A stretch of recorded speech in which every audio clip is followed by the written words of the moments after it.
Hello दोस्तों, आप सबका हमारे चैनल पे फिर से स्वागत है। तो जैसा कि मैंने अपनी पिछली वीडियो डाली थी तो उसमें बहुत सारे लोगों ने कमेंट्स में काफ़ी डिफरेंट क्वेश्चंस पूछे हैं। तो स्लोली मैं चाह रहा हूँ कि उन क्वेश्चंस का आपको आंसर कर सकूँ। तो जैसे जो काफ़ी सारे क्वेश्चंस है कि बहुत सारे लोग एकोमोडेशन के बारे में पूछ रहे हैं, बहुत सारे लोग जानना चाह रहे हैं कि वर्क लाइफ बैलेंस कैसा है, कुछ लोग वर्किंग कल्चर के बारे में पूछ रहे हैं। बट ज़्यादातर बहुत सारे लोग जो मैक्सिमम क्वेश्चंस आ रहे हैं कि प्रिपरेशन स्ट्रेटजी क्या है। तो इस वीडियो में मैं डील करूंगा कि preparation strategy for any exams which are for regulatory bodies और any competitive exams for government sector, उसके बारे में मैं कोशिश करूंगा कि एक वीडियो से आपको डील कर दूं।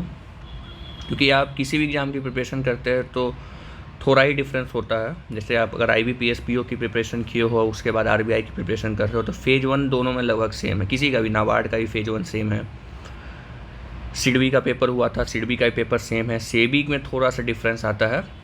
तो उसमें भी जो फेज़ 1 होगा उसका पेपर 1 सेम है। तो अगर आपने बैंकिंग की प्रिपरेशन बेसिक्स लेवल पे कर रखी है तो आपको फेज़ 1 क्लियर करने में ज़्यादा दिक्कत नहीं आएगी। हाउएवर पिछले 2 बार से RBI का जो कट ऑफ है वो अराउंड 60 to 70 जा रहा है फेज़ 1 में, आउट ऑफ 200 समथिंग।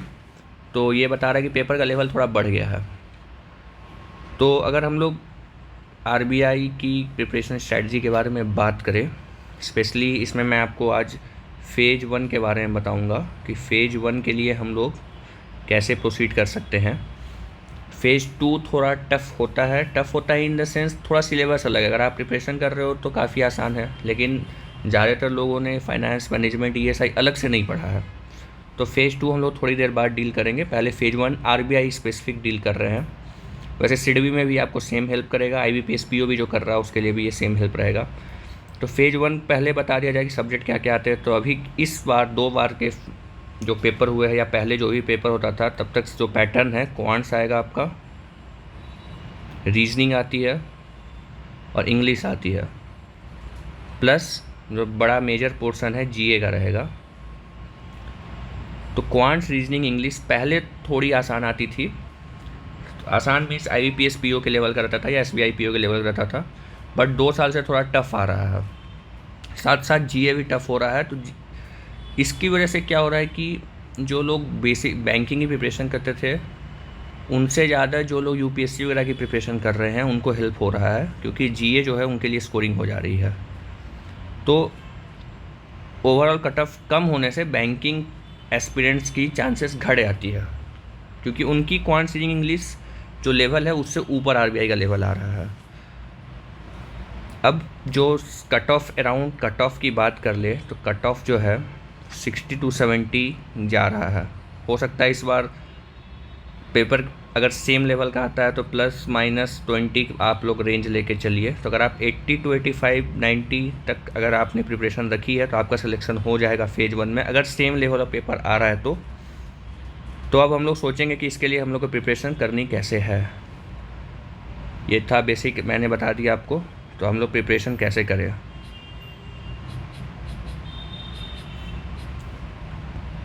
अब क्वांट, रीजनिंग, इंग्लिश आपको जो है, अगर आपका बेसिक्स कंप्लीट है, अगर आपने बैंकिंग की प्रिपरेशन की है तो उस केस में आपके पास एक ही तरीका है कि आप सीधे मॉक टेस्ट पे जाओ। मॉक टेस्ट का लेवल जो है बहुत डिफ़िकल्ट नहीं होना चाहिए, बट बहुत ईजी भी नहीं होना चाहिए। तो इसके लिए मैंने जो दिया था, मैंने टेक्स्ट बुक पे भरोसा किया था for phase 1 I am talking, क्योंकि लास्ट में सबसे इम्पोर्टेंट आपका कॉन्फिडेंस है। अगर आप पेपर दे रहे हो मॉक, उसमें आपके 30-35 नंबर आ रहे हैं 200 में, तो आप फिर पेपर में डिमोरलाइज हो जाओगे। तो टेक्स्ट बुक में क्या होता है, थोड़े इजी लेवल पे सवाल होते हैं, आपका कॉन्फिडेंस थोड़ा हाइयर की तरफ रीच करता है। उसके बाद टेक्स्ट बुक में अगर आप एक बार कॉन्फिडेंट हो जाओ तो आप प्रैक्टिस मॉक, ओली बोर्ड, बाईजूस, जिसका मन आप अपने मन से दे सकते हो। बट एक टेक्स्ट बुक स्टैंडर्ड होना चाहिए मेरे अकॉर्डिंग। आप ये बेसिक स्टैंडर्ड बाईजूस को बना सकते हो, PM को बना सकते हो, OB को बना सकते हो, गाइडली को बना सकते हो, iExam B को बना सकते हो, बहुत सारे प्लेटफॉर्म A2TAP को बना सकते हो। मैं किसी पर्टिकुलर को सपोर्ट नहीं कर रहा हूँ, बट पर्सनली अब मेरा खुद का जो था, मुझे लगता था कि टेक्स्ट बुक का लेवल थोड़ा सा कॉन्फिडेंस बूस्टिंग के लिए अच्छा है। तो मैं जब IBPS की प्रिपरेशन किया था तो टेक्स्ट बुक से दिया था, RBI ग्रेड B की प्रिपरेशन में किया था तो टेक्स्ट बुक से ही मैंने रिलाई किया। साथ साथ मैंने CGL भी दिया था, जब एक अटेम्प्ट मैंने दिया था CGL का, बट उसके बाद मेरा बैंकिंग में हो गया तो उधर मैं दिया नहीं आगे। तो वो भी मैंने टेक्स्ट बुक से दिया था और मुझे काफ़ी रेलेवेंट लगा टेक्स्ट बुक का जो मतलब जो पेपर सेटिंग होती थी उस टाइम जब मैं पेपर देता था, तो काफ़ी रेलेवेंट लगा। अभी लोग बोल रहे हैं काफ़ी ईजी आ रहा है वगैरह, बट एक बेसिक आपको एक कॉन्फिडेंस बूस्टिंग के लिए टेक्स्ट बुक होना चाहिए। ज़्यादा नहीं देना है, 20-30 टेक्स्ट बुक से नहीं देना है, 4 से 5 टेस्ट में आपको पैटर्न पता चलेगा। आपको ये पता चलेगा कि आप उस लेवल के हो कि नहीं। अगर आप टेक्स्ट बुक में 30-40 नंबर ला रहे हो तो मतलब कुछ गड़बड़ है। आपको पहले अपने बेसिक्स पे वर्क करना है। तो first phase of preparation is you should give mock test. Mock test कितने देने हैं? तो आई थिंक अराउंड 5 अगर आप दोगे और 5 को एनालाइज कर लोगे तो आपको आइडिया लग जाएगा कि आप किस रेंज के स्टूडेंट हो। तो जो मैंने पहला चीज़ बताया वो है मॉक टेस्ट। मॉक टेस्ट आपने कर लिया। मॉक टेस्ट के बाद क्या है, सपोज अगर आपके कट ऑफ से जो प्रीवियस कट ऑफ है उससे 20-30 नंबर एक्स्ट्रा आ रहे हैं, तो आपको कुछ नहीं करना है, सीधे फेज़ 2 की प्रिपरेशन पे चल जाना है। If you are getting +25-30 in mocks, however अगर आप बार बार टेस्ट दे रहे हो जो प्रीवियस कट ऑफ है उससे -10 -20 के नीचे आ रहा है आपका, सपोज़ पिछले बार कट ऑफ 80 थी, आप 40-50 पे स्टक हो गए हो, जो बहुतों के साथ होगा, तो उस केस में आपको क्या करना है? उस केस में आपको फोकस करना है कि तीनों में से जो आपका 2 सेक्शन को आप स्ट्रॉन्ग बनाओ। मेरी जो पर्सनल स्ट्रैटेजी थी, मेरी इंग्लिश ठीक थी, तो I are getting around 25-27 in English. Reasoning was average for me, 20 तक आते थे मेरे। Quants was good for me, 20 तक आते थे। तो यहाँ से आपको if you are getting like this then you get 65 in this only and then you will have GA with you. However पिछले 2 बार से पैटर्न थोड़ा टफ हुआ है। क्वांट्स में आपके 5 से 10 भी आ जाए तो बहुत है, रीजनिंग 10 से 20 और इंग्लिश तो आपको लाना पड़ेगा 20 के आसपास। अब जिनकी QRE ओके है, मान लो सपोज सिर्फ इतना ला पा रहा है, इसमें मान लो 7 हो, इधर 12 हो, इधर 25 हो, अलग बात है, बट अराउंड उनका स्कोर 40 के आसपास रह रहा है QRE में, तो आपके पास एक ही चीज़ अब बचता है GA। सपोज आपने 5-7 मॉक दे दी, आप you are stuck on 40-45, at max you are getting 50, even then you will have to score 30 in GA। तो GA की स्ट्रैटेजी क्या होनी चाहिए? यहाँ तो एक ही स्ट्रैटेजी है, मॉक टेस्ट। तो यूट्यूब पे जो क्वेश्चंस नहीं बन रहे हैं, सपोज आपने मॉक दिया, आपसे सीरीज के क्वेश्चन नहीं बन रहे, यूट्यूब पे जाओ, किसी भी चैनल को उठाओ और सीरीज के 200 सवाल लगा दो, 300 सवाल लगा दो। जो भी टॉपिक में आपको दिक्कत आ रही हो, रीजनिंग में पजल्स नहीं बन रहे, पजल्स के क्वेश्चन लगाओ, 10 लगाओ, 15 लगाओ। बट इतना करने के बावजूद आपको मन में एक डर लगा रहेगा, तो उसके लिए आपको GA काफ़ी स्ट्रॉन्ग होना चाहिए। मैं ये नहीं कर रहा कि सिर्फ GA पे रिलाई करना, आपको QRE करने के बाद GA पे आना है। अब GA की स्ट्रैटेजी क्या होनी चाहिए?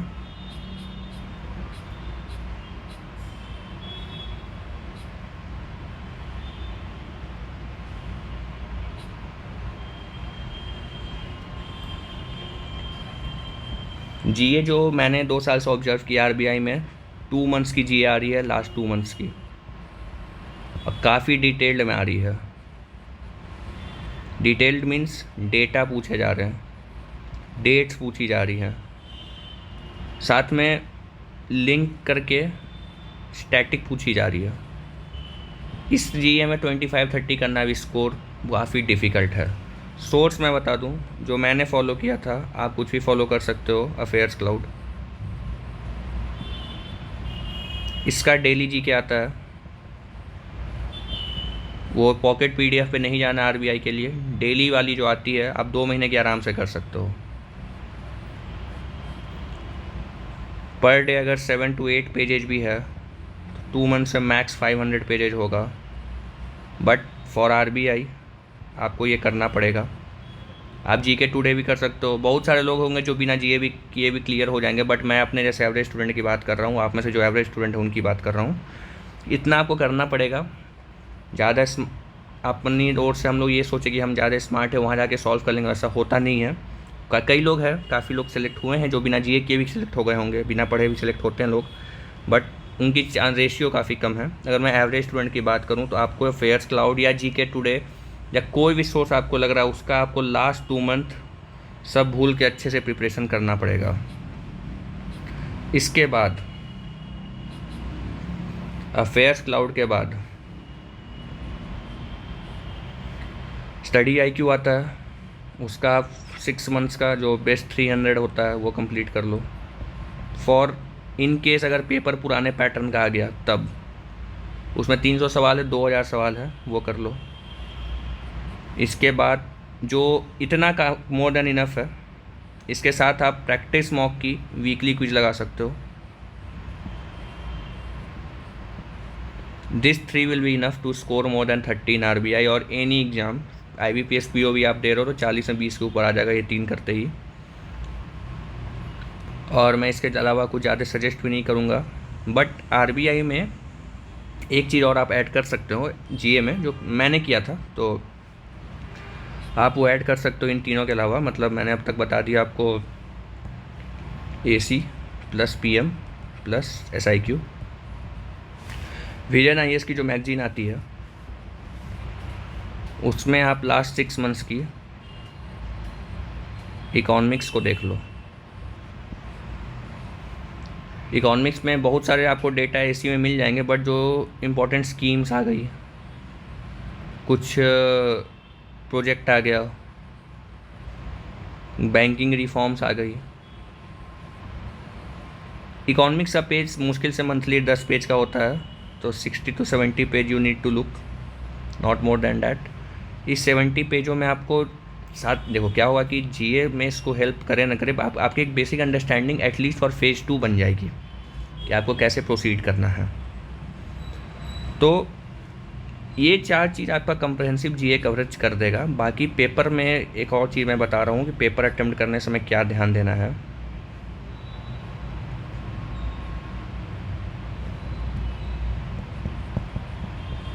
देखो, जो मैं अपना पर्सनली बता रहा हूँ कि जब मैंने अपना पेपर दिया था तो सबसे पहले जो सेक्शन था वो रीजनिंग का सेक्शन आया था।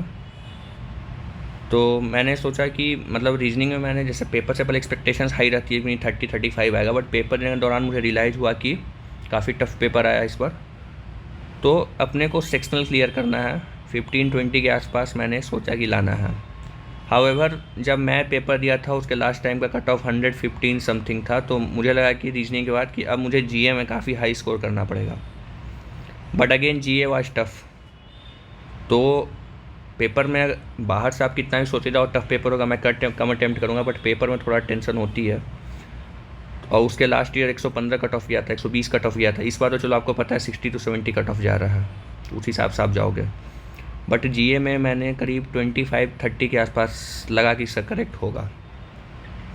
हो सकता है इस बार पेपर ईजी आ जाए, 2 बार से टफ आ रहा है, इस बार ईजी आ जाए, तो उस केस में आपको इनमें अटेम्प्ट ज़्यादा करने पड़ेंगे। आपको पेपर के दौरान कॉमन सेंस लगाना पड़ेगा। GA में भी 5 सवाल ऐसे होंगे जो कॉमन सेंस के होंगे, आपको नहीं भी आता होगा, बट ऑप्शंस ऐसे ऐसे दूरी पे होंगे या ऑप्शंस इस प्रकार से सेट किए होंगे कि आपको समझ में आ जाए कि ये ऑप्शन हो ही नहीं सकता है। आपको इंटेलिजेंट गेसिंग करनी पड़ेगी। हाँ, अगर आपने QRE में ही 80 के आसपास स्कोर कर दिया तब ज़रूरत नहीं है, तब मत करना। बट 5 से 10 मार्क्स आप इंटेलिजेंट गेसिंग करके GA में ला सकते हो। मैं कोई मेमोरी बेस्ड क्वेश्चन हुआ तो डिस्कस करना चाहूँगा, अगर ऐसा कुछ, अगर आपको लगता है किसी को डाउट है कैसे करना है तो। बट आपको GA में 5 से 10 मार्क्स, जैसे कि कोई पेपर आप दे रहे हो, आपको लगा कि आप बॉर्डर पे रह सकते हो, तो आप उस केस में कर सकते हो कि 5 से 10 क्वेश्चन आपने इंटेलिजेंट गेसिंग की। अगर गलत भी हो रहा है तो 3 मार्क्स जाएंगे मैक्स, सही हो गया है तो उसमें आपको प्लस में कुछ नंबर मिल जाएंगे। और RBI में जो लेवल आ रहा है थोड़ा बहुत आपको इस पर रिलाई करना पड़ेगा, क्योंकि इतना कुछ याद करना GA पॉसिबल नहीं है। तो फेज़ 1 जो पिछले 2 बार से कट ऑफ गया है, आई एम एक्सपेक्टिंग कि पेपर का एक उन्होंने स्टैंडर्ड सेट किया है, तो 60 to 80 कट ऑफ जाएगा इस बार भी। आप अपनी जो मॉक अभी से प्रिपरेशन करोगे वो भी इसी रेंज में लाने का ट्राई करो कि 80+ if you are scoring is very good. If you are scoring 70+ then you are in the race, 60+ you are in the race, but if you are scoring less than 50 then you need to work on basics। उसके लिए YouTube पे जाओ, कोई भी channel देखो, अड्डा है, बाईजूज है, एग्ज़ाम भी है, सारे चैनल, क्रैक ग्रेड भी है, एडू टैप है, सारे चैनल अच्छे हैं, सब में अच्छे अच्छे कंटेंट्स दिए हुए हैं। आपको जहाँ से खुद को समझ में आ रहा हो आप वहाँ से प्रिपरेशन करो। फ़ेज़ 1 जिनको क्लियर है और फ़ेज़ 2 के बारे में पता करना है तो मेरी जो नेक्स्ट वीडियो होगी उसमें मैं ट्राई करूँगा कि फ़ेज़ 2 के बारे में कवर कर दूँ। और भी आप लोगों ने जैसे कमेंट्स किया था एकोमोडेशन के बारे में, I am trying to make a video, जो मुझे क्वार्टर अलॉटेड है उसके बारे में वीडियो बनाने की कोशिश करूँगा मैं। प्लस चेन्नई में मेरी एक ट्रेनिंग होने वाली है तो I will try to tell कि ट्रेनिंग वगैरह में क्या होता है आरबीआई में। उसके अलावा वर्क लाइफ बैलेंस पे भी एक वीडियो ट्राई करूँगा, अगर लोगों को मन है तो मैं बना दूँ। थोड़ा टाइम का इशू रहता है, वीकेंड्स पे टाइम मिलता है इसलिए 1-2 वीडियो ही बन पाती है। और भी कुछ आपको डाउट हो तो काइंडली कमेंट में आप पूछ सकते हो, थोड़ा मैं ट्राई करूँगा आंसर कर पाऊँ क्विकली, बट वीक डेज में थोड़ा मुश्किल होता है टाइम दे पाना। वीकेंड्स में I will cover all your doubts through under video और इन कमेंट्स ओनली। बाकी आप चैनल से जुड़े रहे और किसी को कुछ डाउट है तो कमेंट्स में पूछे, I will try to help you all. Thank you and we will meet in other video of our phase 2।